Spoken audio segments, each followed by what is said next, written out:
अल्लाहि व मा नबिय्य बअदा। अम्मा बाद, अऊज़ु बिल्लाहि मिनश शैतानिर रजीम। बिस्मिल्लाहिर रहमानिर रहीम। या अय्युहल्लज़ीना आमनू ला तत्तबि'ू खुतुवातिश शैतान। वक़ाल अन्नबिय्यु सल्लल्लाहु अलैहि वसल्लम मन तशब्बह बिक़ौमिन फहुवा मिनहुम औ कमा क़ाल अलैहि अस्सलातु वस्सलाम। मेरे मुअज़्ज़ज़ साथियों,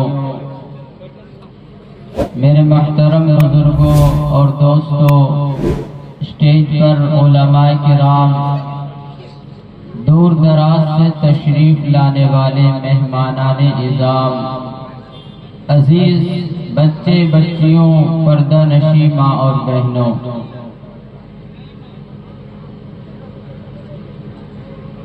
मेरे मुअज़्ज़ज़ साथियों, अल्लाह तबारक व तआला ने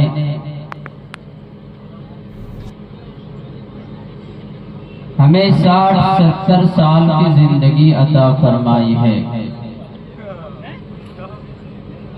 उमूमी तौर पे आज के ज़माने में हमारी जो उम्र होती है, कोई 60 साल, कोई 65 साल, 70 साल, इससे ऊपर बहुत ही कम लोग जाते हैं।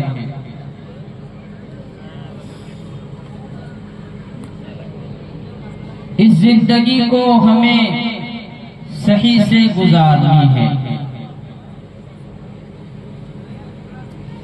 इस जिंदगी को हमें अच्छी जिंदगी बनाना है, नबी की सुन्नतों से आरास्ता करना है, नबी के किरदार से अपने आप को संवारना है, सहाबा किराम के नक्शे कदम पर चलना है।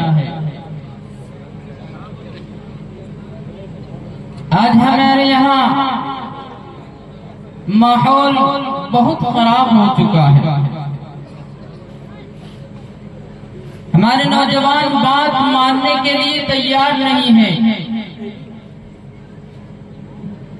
नबी की बातों पर अमल करने के लिए तैयार नहीं है, नबी के किरदार के मुताबिक अपने जिंदगी को संवारने के लिए तैयार नहीं है। यही वजह है कि आज हर जगह पर मुसलमानों को बदनाम किया जाता है, मुसलमानों के नामो निशान को खत्म किया जाता है और मुसलमानों को बदनाम करने की साजिशें की जा रही है, मुसलमानों को खत्म करने की साजिशें की जा रही है। हमारे अंदर ये गलतियां हैं, हमारे अंदर खराबियां आ गई है, हमारे अंदर बीमारियां आ गई है। और जब हमें बताया जाता है, हमारे उलमा बताते हैं कि ए नौजवानों, जिस रास्ते पे तुम चल रहे हो वो गलत रास्ता है, वो शैतानों का रास्ता है, वो यहूदियों का रास्ता है, वो ईसाइयों का रास्ता है, वो गैरों का रास्ता है। लेकिन फिर भी हमारे नौजवानों के कानों के पर्दे नहीं फटते हैं, फिर भी हमारी आवाज उनके सीने के अंदर जो दिल है वहां तक नहीं पहुंचती है, फिर भी हमारी बातें उन पर असरअंदाज नहीं कर पाती है। और नौजवानों, याद रखना, हमने ये जलसा करा लिया है, उलमा को बुला लिया है, अगर हमने सिर्फ बात सुन लिया और अमल नहीं किया है तो ऐसे जलसों से कोई फायदा नहीं होता है। इसलिए सबसे पहले हमें ये आज़म मुसम्मम कर लेनी चाहिए कि जो बातें कही जाए हम सब पर उस पर अमल करने वाला बना।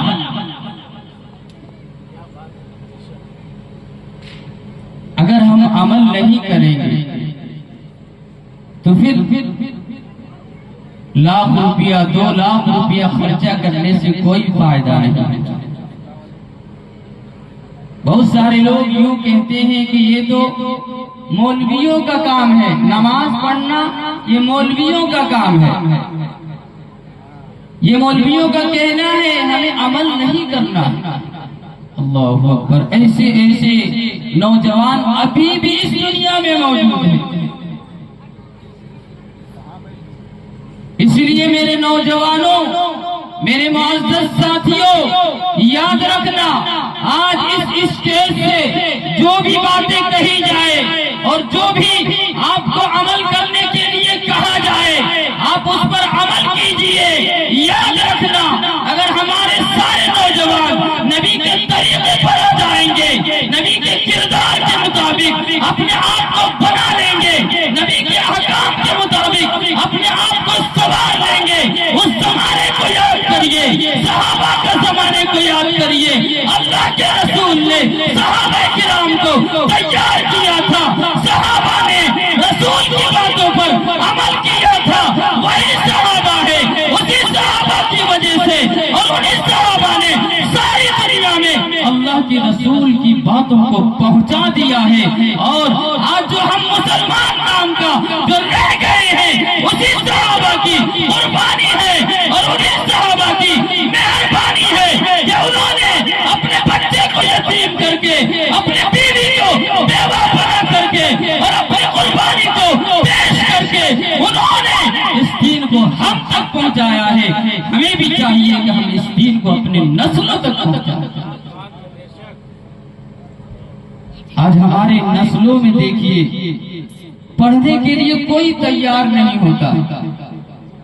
हालांकि हर जगह में मदरसे कायम है, स्कूल कायम है, लेकिन मदरसा वीरान पड़ा हुआ है। न कोई स्कूल जाता है, न कोई मदरसा जाता है। माहौल खत्म होता जा रहा है। लोगों से कहो कि अपने बच्चे को मदरसे भेजो, तो लोग यूं कहते हैं कि क्या करूं, माहौल पढ़ने का नहीं है।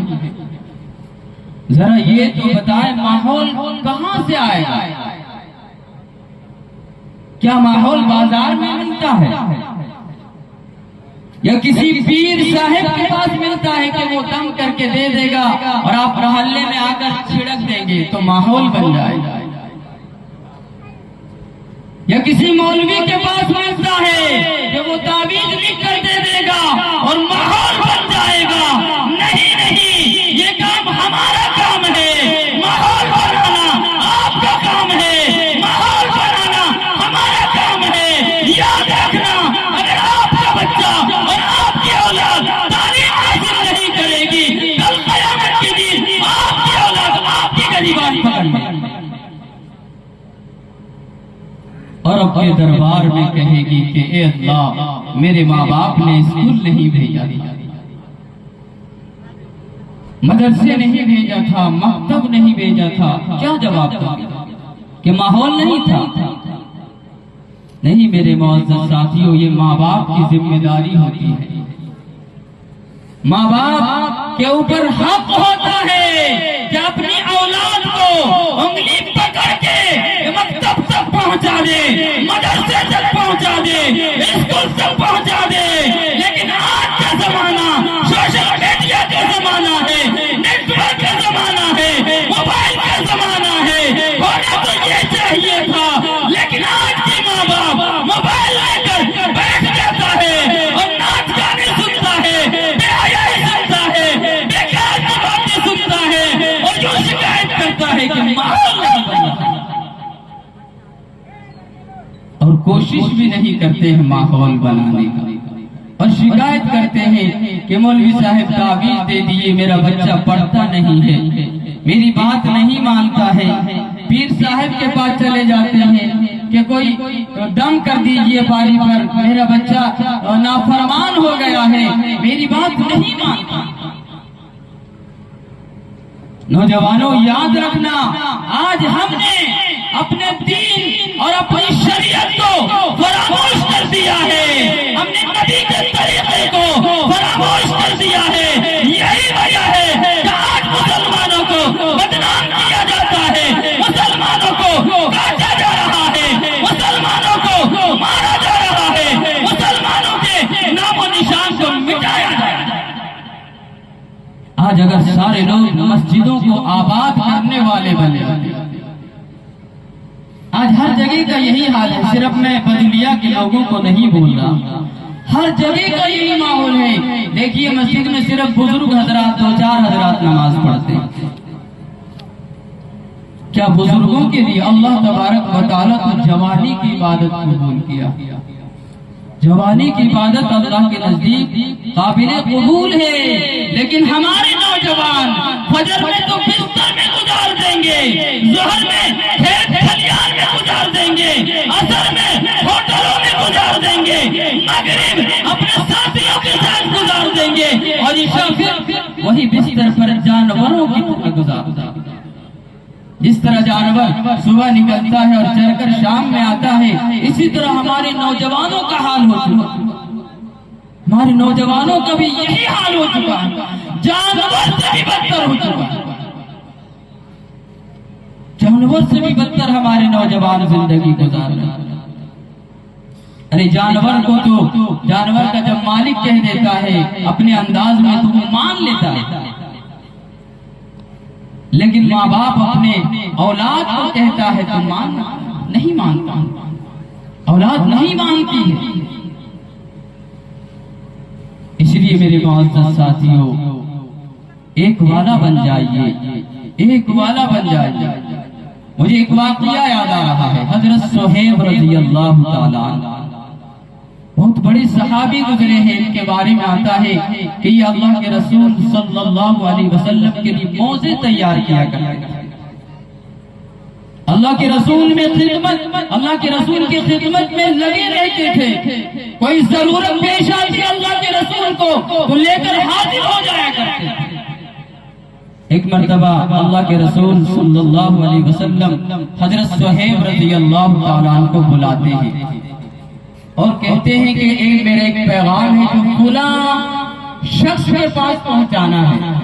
मेरा ये पैगाम फुला शख्स के पास पहुंचा दो। लिहाजा वो अल्लाह के रसूल की बात को मान लेते हैं और उस पैगाम को लेकर चले जाते हैं। और पैगाम को लेकर जब जा रहे होते हैं, जब सफर तय हो चुका हो रहा होता है, तो रास्ते में एक हादसा पेश आ जाता है और एक गुनाह कर बैठ जाता है। वो गुनाह क्या होता है कि एक अंसारी के घर में एक लेडीज गुस्ल कर रही थी, उसके जिस्म के ऊपर निगाह पड़ जाती। और आज हम सारे नौजवान चौराहे पर बैठकर ये काम करते हैं कि भुला बड़ा खूबसूरत जा रही है, बड़ा अच्छा जा रही है। हम लोग चौराहे पर बैठकर ये काम किया करते हैं, लेकिन सहाबा से अनजाने में गुनाह हो गया। अनजाने में गुनाह सादिर हो गई तो अल्लाह के रसूल सल्लल्लाहु अलैहि वसल्लम के खौफ इतना था, खौफ इतना डरते थे कि वो सहाबी ये समझ गए कि अल्लाह तबारक व तआला वही के जरिए से कहीं अपने महबूब को ना बता, वही के जरिए से कहीं अपने महबूब को ना बता। लिहाजा अल्लाह के रसूल के उस पैगाम को वही छोड़ देते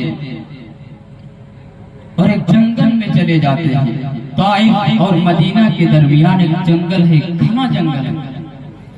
उसमें चले जाते हैं और छुप जाते हैं कि मैं अल्लाह के रसूल के पास जाऊंगा तो अल्लाह के रसूल को दुख होगा, तकलीफ होगी कि मुझे तुम्हारे ऊपर भरोसा था और तूने गुनाह कर बैठा है, जिना कर बैठा है, बदकारी कर बैठा है।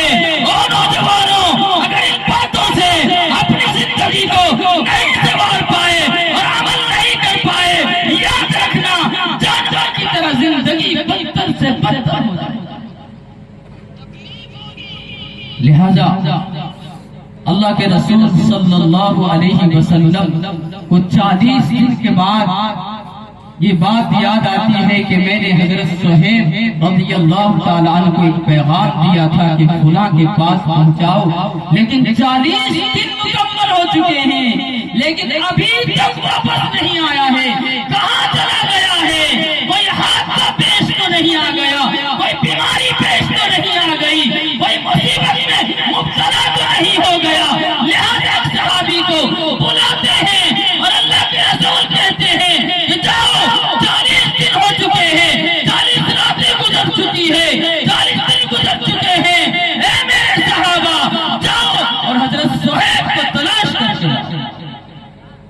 लिहाजा उसे मक्का में तलाश करते हैं, मदीना में तलाश करते हैं, जंगल में चले जाते हैं तो चरवाहे से मुलाकात हो जाती है।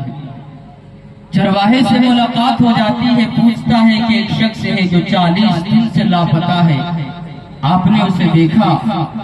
वो चरवाहा कहता है कि देखा तो नहीं हूँ, लेकिन जैसे ही गुरूब का वक्त होता है रोने की आवाज आती है, रोने की आवाज आती है और अपने रब से कह रहा होता है कि अल्लाह मुझसे गलती हो गई, मुझे माफ कर दे।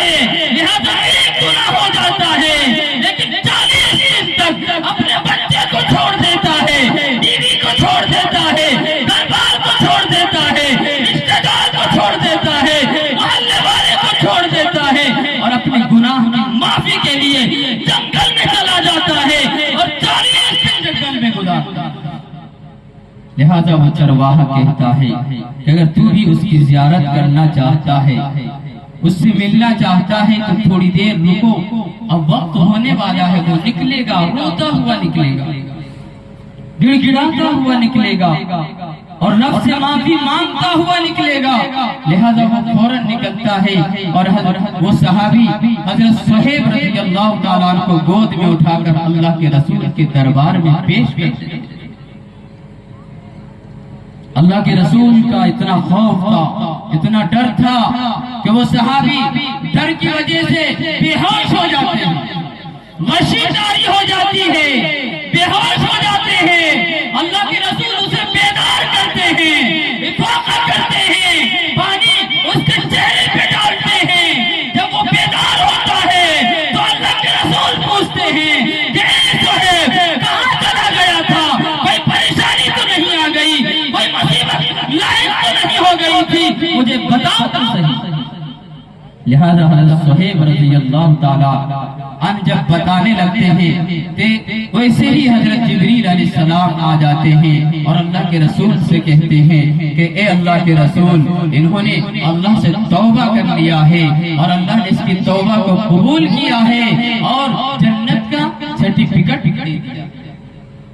सिर्फ एक गुनाह हो गया था, लेकिन उन्होंने रब से माफी मांग लिया। आज हमारी जिंदगी का एक एक लम्हा, एक एक वक्त और एक एक घंटा बुराई में गुजर रहा है, बदकारी में गुजर रहा है, बेहयाई में गुजर रहा है, लेकिन हमें अफसोस नहीं होता है। हमें चाहिए तो ये था कि हम अल्लाह से माफी मांग ले और अपने गुनाहों की बख्शिश करवा ले। अल्लाह हमारे गुनाहों को माफ करने वाला है और हमारे तमाम सगायर कबायर गुनाहों को माफ करने वाला है। लिहाजा मेरे नौजवानों, अगर अमल करने की नीयत से आप बैठे हैं तो यही चंद बातें हमारी जिंदगी की काया पलट सकती है। और अगर अमल की नीयत से नहीं बैठे हैं तो फिर बैठने से कोई फायदा नहीं। सो जाते तो आपको आराम की नींद आ जाती। मैं इन्हीं चंद बातों पर, क्योंकि बहुत सारे हजरात उलमाए किराम, शुअरा हजरात स्टेज पर बैठे हैं, आप तमाम हजरात से गुजारिश करता हूँ कि तमाम लोगों की बातों को सुने। शुअरा हजरात के जो शेर कहेंगे उनको सुने और अमल करने की कोशिश करें। मैं इन्हीं चंद बातों पर अपनी बातों को खत्म करता हूँ और आखिर में यूं ही कहा करता हूँ, बोले इससे रोशनी अब जिसके जी में आए, बोले इससे रोशनी, हमने तो दिल जलाकर सरेआम रख दिया है। वाखिर दवाना अनिल हम्दुलिल्लाहि।